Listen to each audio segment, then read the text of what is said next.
मैं इस कहानी को कभी पब्लिक में नहीं सुनाना चाहता था। इसलिए नहीं कि ये कहानी सच नहीं लगती, बल्कि इसलिए क्योंकि हर बार जब भी मैं इस कहानी को याद करता हूँ, मुझे ऐसा लगता है जैसे मैं किसी ऐसी चीज को याद कर रहा हूँ जो मुझे कभी पता ही नहीं होनी चाहिए थी। ये किस्सा घटा मेरे एक स्कूल के फ्रेंड रोहित के साथ। हम बहुत ज्यादा क्लोज नहीं थे, बस स्कूल के क्लासमेट्स जो बाद में सोशल मीडिया पे कनेक्टेड रहे। रोहित उन लोगों में से था जिसके हाथ में हमेशा कैमरा रहता था। College festival, trips, archaeological places, abandoned place, vintage चीजों के वीडियो बनाना उसका शौक था। स्कूल के बाद उसने अपने दोस्त समीर के साथ अर्बन एक्सप्लोरेशन का एक छोटा सा चैनल शुरू किया। ना कोई बड़ी फॉलोइंग, ना कोई पैसा, बस वहाँ जाने का थ्रिल जहाँ लोग जाना अवॉइड करते हैं। कुछ साल पहले रोहित का एक मैसेज अचानक मेरे फोन पर आया। उस मैसेज में बस एक लाइन लिखी थी, भाई अगर कभी आयशा विला का नाम सुनो तो वहां मत जाना।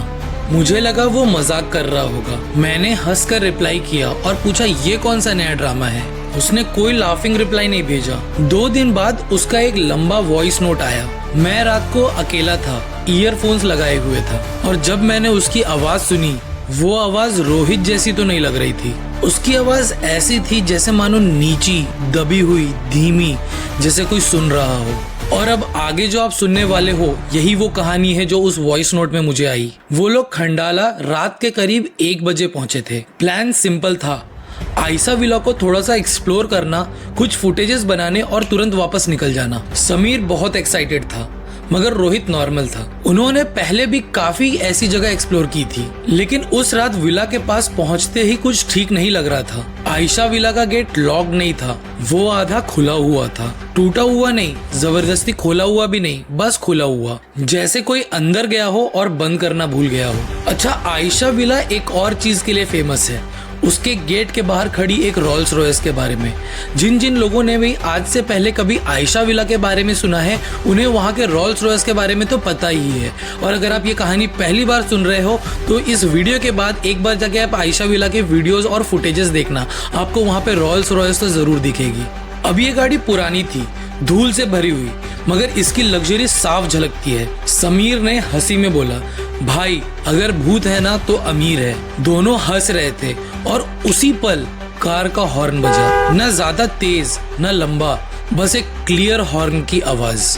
दोनों एकदम चुप हो गए। कैमरा तो ऑन था, मगर दोनों की सांसें रुक गई थी। हॉर्न दोबारा नहीं बजा, बस पूरी खामोशी। और फिर विला के अंदर एक लाइट फ्लिकर हुई, सिर्फ एक बार, जैसे किसी ने सिग्नल दिया हो। और उन दोनों के अंदर जाते ही हवा बदल गई।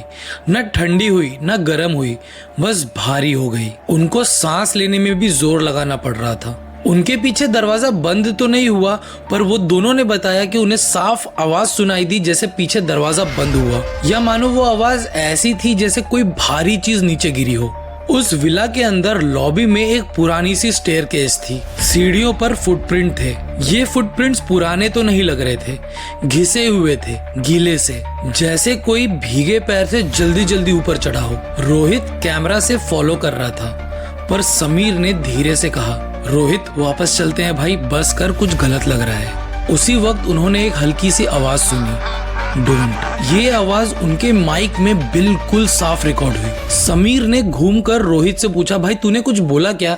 रोहित बिल्कुल चुप था, उसने कुछ नहीं बोला था। पहले फ्लोर पर एक लंबा कॉरिडोर था और उन्होंने जैसे ही टॉर्च की रोशनी लेफ्ट वॉल पर मारी, एक शैडो हिली। कोई बॉडी नहीं थी, सिर्फ शैडो। समीर ने कैमरा जूम किया और उसी पल टॉर्च बंद हो गई। कुछ सेकंड तक सिर्फ दोनों की सांसें सुनाई दे रही थी। फिर रोहित के कान के बिल्कुल पास एक आवाज आई, तुम्हें यहाँ नहीं आना चाहिए था। आवाज तेज नहीं थी, नॉर्मल थी, जैसे कोई फैक्ट बता रहा हो। टॉर्च फिर से ऑन हो गई और कॉरिडोर बिल्कुल खाली था, लेकिन वॉल पर लंबे नेल मार्क्स, गहरे, ताजा, जैसे किसी ने अभी अभी उंगलियों से पेंट को नोचा हो।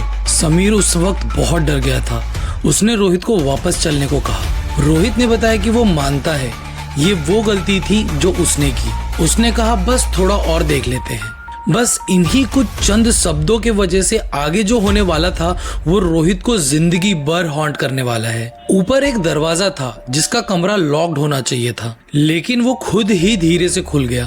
अंदर सब कुछ अजीब तरह से ठीक था, ना टूटा हुआ ना बिखरा हुआ। एक टेबल, एक कुर्सी और टेबल पर एक डायरी। अजीब बात तो ये थी कि उस डायरी पर बिल्कुल भी धूल नहीं जमा था, जैसे मानो रोज कोई उसे खोलता हो। उस डायरी के आखिरी पेज पर लिखा था, मैंने चुप रहना सीख लिया है। समीर ने जैसे ही ये लाइन पढ़ी, उस डायरी के पेजेस खुद ब खुद पलटने लगे।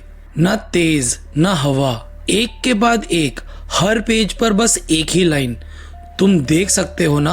रोहित ने कहा। उस वक्त उसे डर कम और एक अजीब सी समझ ज्यादा हो रही थी, जैसे डायरी सवाल नहीं पूछ रही थी, बस कंफर्म कर रही थी। पीछे से एक लड़की की हंसी सुनाई दी, इस बार क्लियर, बहुत पास, इतना पास कि रोहित को गर्दन पर एक सांस महसूस हुई। और जैसे ही वो सांस समीर को महसूस हुई, उसके हाथ से कैमरा छूट गया। कैमरा जमीन पर पड़ा था, लेंस ऊपर की तरफ। फ्रेम में बस पैर दिख रहे थे, सफेद ड्रेस, नंगे पैर। पैर धीरे धीरे कैमरा की तरफ आते हैं और फिर जो हुआ वो फुटेज देखकर सबकी आंखें फटी की फटी रह गई। एक चेहरा नीचे झुकता है, आंखें पीछे पलटी हुई, बिल्कुल सफेद। और फिर एक आवाज आई कि तुम सुन लोगे मगर बता नहीं पाओगे। उस वक्त समीर की हालत इतनी खराब हुई कि वो जोर जोर से चीखने लगा। रोहित ने उसका हाथ थामा और दोनों बाहर की तरफ भागने लगे। विला से निकलते वक्त सब कुछ और मुश्किल हो गया। सीढ़ियां ज्यादा लंबी लग रही थी। कॉरिडोर का अंधेरा मानो उनका पीछा कर रहा था। ऐसा लग रहा था जैसे कोई उनके साथ चल रहा हो, बस एक कदम दूर। गेट के पास पहुंचकर उन्होंने देखा रोल्स रॉयस का डोर खुला हुआ था।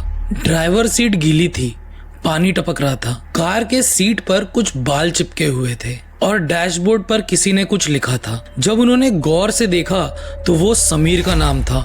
ऐसे मानो कि किसी ने नाखून से खरोच कर वहां पर समीर का नाम लिखा हो। वो नाम बिल्कुल साफ दिख रहा था, गहरा, टेढ़ा और डेस्परेट। समीर तो वहां पर चीख उठा। रोहित ने उसका हाथ पकड़ा और उसे बाहर खींच लिया और पीछे से एक साफ साफ आवाज आई, अब तुम जानते हो। उस रात के बाद समीर बोलता नहीं है, वो सिर्फ लिखता है, फोन के नोट्स में, कागज पर, कभी कभी दीवार पर भी। और हर बार वो बस एक ही चीज लिखता है, मैंने उसे देखा। और जो लास्ट में रोहित ने मुझे बताया, वो सुनकर तो मेरी रूह कांप गई। रोहित बताता है कि आज भी उसे रात में कभी कभी पानी टपकने की आवाज आती है, चाहे टैप बंद हो, चाहे कमरा सूखा हो। रोहित मुझे बताता है कि उसने उस विला के अंदर कुछ सीखा, ये कि कुछ जगह इसलिए हॉन्टेड नहीं होती क्योंकि वहाँ पर कोई मर गया हो, बल्कि इसलिए कि कोई वहाँ पर इंतजार कर रहा होता है कि कोई आए और उसकी बात सुने। वॉइस नोट के एंड में रोहित ने मुझे वार्न किया, अगर तुम्हें लगे कि कोई जगह तुम्हारा इंतजार कर रही है तो वहाँ मत जाना, क्योंकि कुछ जगह जाने के बाद तुम्हें छोड़ती नहीं है, वो तुम्हें याद रख लेती है। उसके बाद रोहित से कभी मेरी बात नहीं हुई।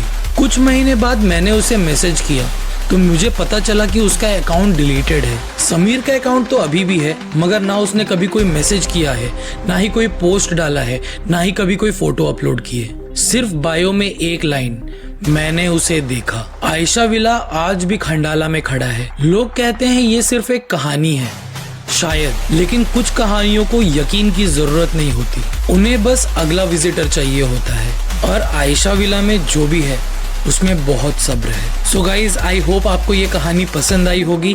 अगर आपको पसंद आया तो लाइक, शेयर एंड सब्सक्राइब करना ना भूलें। दबा दे उस मंदिर के घंटे को जो अगली बार आपको नोटिफाई करेगा जब भी मैं नेक्स्ट वीडियो अपलोड करूंगा। और अगर आपके पास कोई ऐसी कहानी है जो आप चाहते हैं कि मैं अपनी आवाज़ में नरेट करूं तो नीचे दिए गए नंबर पे मुझे टेक्स्ट कर सकते हो, मैसेज भेज सकते हो, वॉइस नोट भेज सकते हो, या फिर जो नीचे ईमेल आईडी है उस पर भी आप मुझे अपनी कहानी लिखकर भेज सकते हो। मैं कोशिश करूंगा कि मैं आपकी कहानी को पूरी ही इमोशन के साथ अपने आवाज में नरेट करूं। सो मिलते हैं नेक्स्ट वीडियो में, तब तक के लिए जय हिंद।